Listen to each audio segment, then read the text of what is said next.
This happened to me in 2021 when I was living in Seattle. It started like any other date. I was fresh out of a relationship, still healing, but trying to put myself back out there.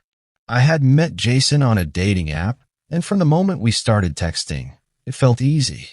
He was funny, smart, and genuinely seemed interested in what I had to say. We talked about everything from our favorite books to our favorite places in the city. I've been on a few bad dates before, but something about Jason felt different. There was an ease to our conversation, and we connected instantly. When we finally decided to meet in person, it felt like meeting a friend I hadn't seen in years. We went to a local coffee shop, not too far from my place, but just far enough to feel like an escape from the usual spots I frequented. The place had a cozy, laid-back vibe, with dim lighting and soft music playing in the background. Jason was already there when I walked in, sitting at a corner table, looking relaxed in a navy hoodie and jeans.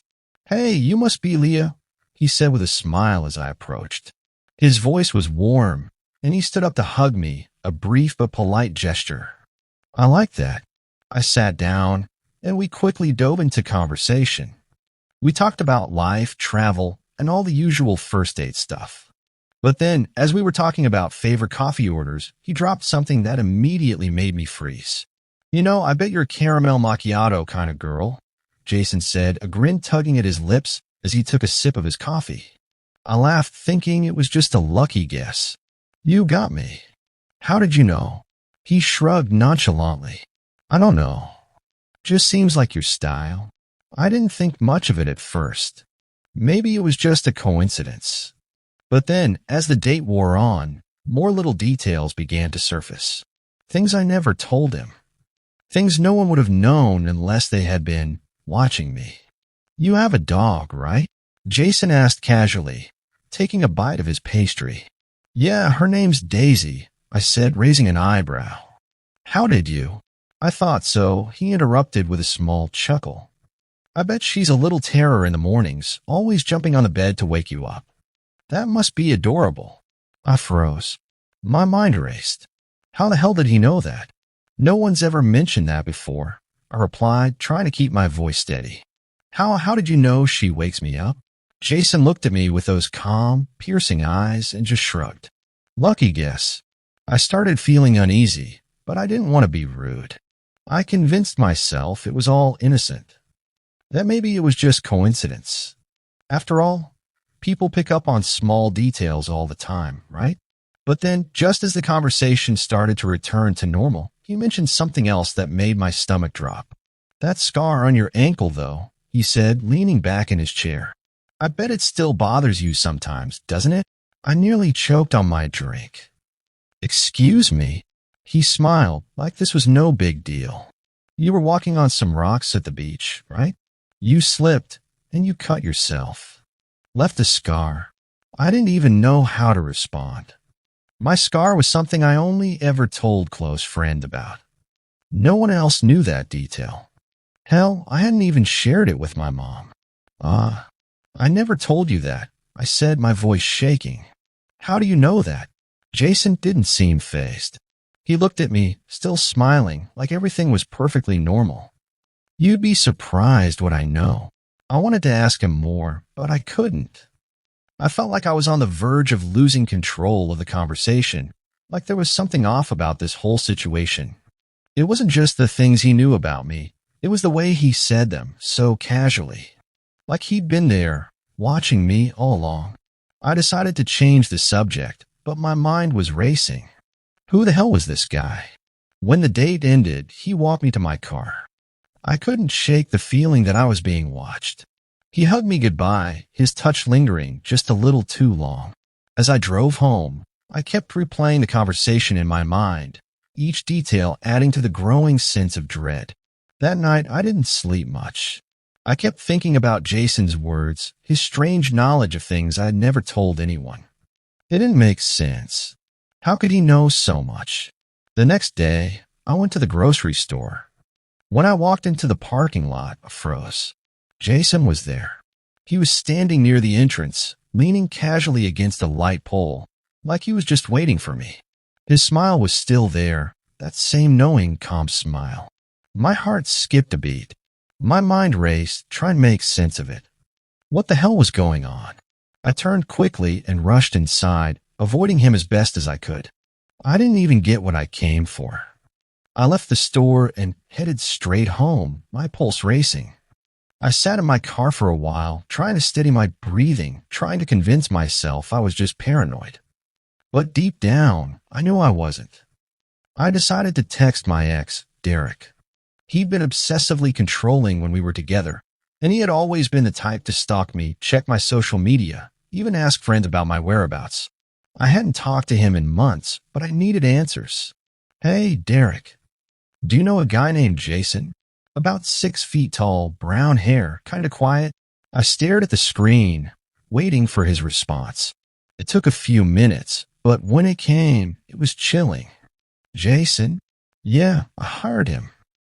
Just a little project. Thought you might need a reminder. A reminder. Project. I stared at the message, the words feeling like they were suffocating me. Derek had paid someone to get close to me, to study me, to learn all those little things no one else knew. To be the perfect guy, just to mess with my head. I didn't even know what to do with myself. How had I not seen it? How had I not realized that Jason was never meant to be a perfect match? He was just a puppet, a tool in Derek's sick game.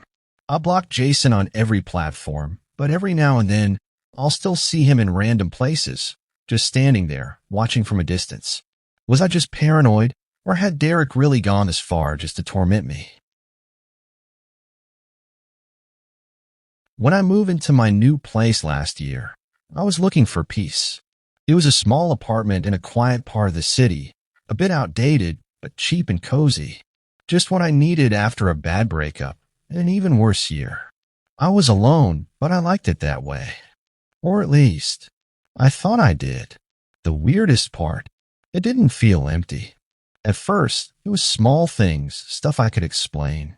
I'd cook a meal, leave the leftovers in the fridge, and they'd be gone the next day. I'd blame myself, thinking maybe I ate it and forgot. Or I'd leave my bedroom door closed, only to find it cracked open when I came home from work. Little things, things you can write off, until they started piling up. One morning, I walked into the kitchen and found a mug in the sink. A mug I hadn't used. I lived alone. I knew I hadn't left it there. Then the hallway light would turn on randomly at night. Not flicker, turn on. I even replaced the bulb and switch. It still happened. Then came the sound of footsteps. Soft, slow. Usually late at night, like someone walking from the bathroom to the kitchen.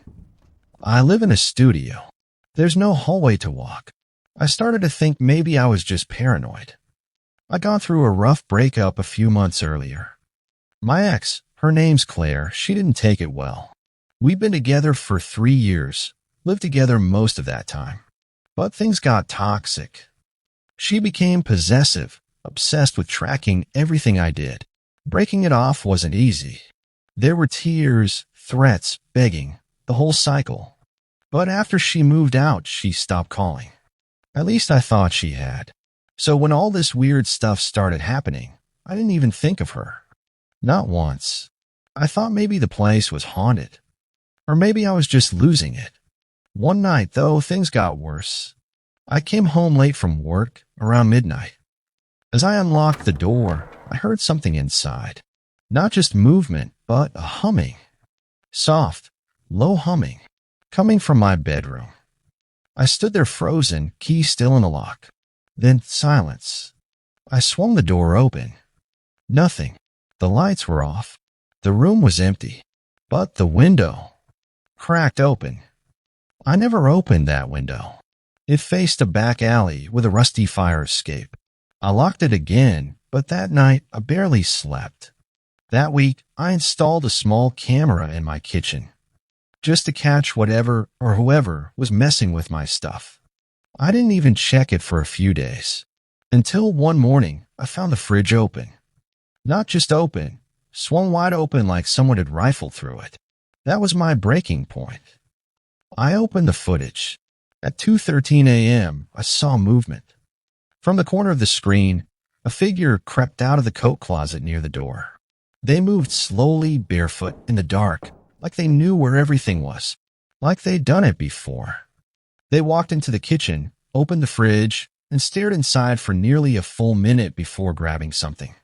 Then they looked up, toward the camera, but the light was too dim to make out the face. What I could see was that it was a woman. Shoulder-length hair, slender, wearing one of my old hoodies. I felt sick. I called the police immediately. They found nothing. No signs of forced entry. Nothing stolen. They shrugged it off as a one-time squatter incident, told me to get better locks. But I knew that wasn't random. I changed the locks, slept with a knife under my bed, and I stopped feeling safe in my own home. The worst part came 2 nights later. I woke up at 3 a.m. to whispering. Not loud enough to hear the words, but loud enough to know it was right outside my bedroom. When I turned on the light and opened the door, nothing was there, except one thing. On the kitchen counter sat a plate of pancakes. My ex used to make those for me. Thin, crispy edges, peanut butter on top. Just like that. Exactly like that. I couldn't breathe. I checked every corner of the apartment. Closet, under the bed, shower. I even tapped on the walls like a lunatic, looking for secret passage. Nothing. The next morning, I went through everything I owned. And in the back of the kitchen cabinet, behind old pots and pans I never touched, I found a phone. Not my phone. Her phone. Claire's. It was dead, but I recognized the sticker on the back. I sat there, holding it for a long time. And then I heard something behind me. The coat closet door clicked shut. I didn't turn around. I just walked out. Called the cops again. This time, I told them everything. They came with dogs, backup, everything. And they found her, living in the crawl space between the closet and the wall. She'd been sneaking in at night through the window, but at some point, she stopped leaving. Just stayed. Hidden. Quiet. She'd been living there for weeks. Eating my food. Watching me sleep. Reorganizing my stuff when I wasn't home. They said she didn't resist. Just smiled and said, I just missed him. I never wanted him to leave. That was a year ago. She's in some kind of facility now. They said she was obsessed, delusional. That she built some twisted fantasy where we were still living together. And in a way, she was. I've moved since then, obviously. But sometimes I still wake up in the middle of the night and swear I hear whispering. Or find the lights on. Or catch the faint smell of her pancakes. And every now and then, I check the closet. Just in case. Because this wasn't a ghost story. It was worse. It was someone I once loved who just couldn't let go.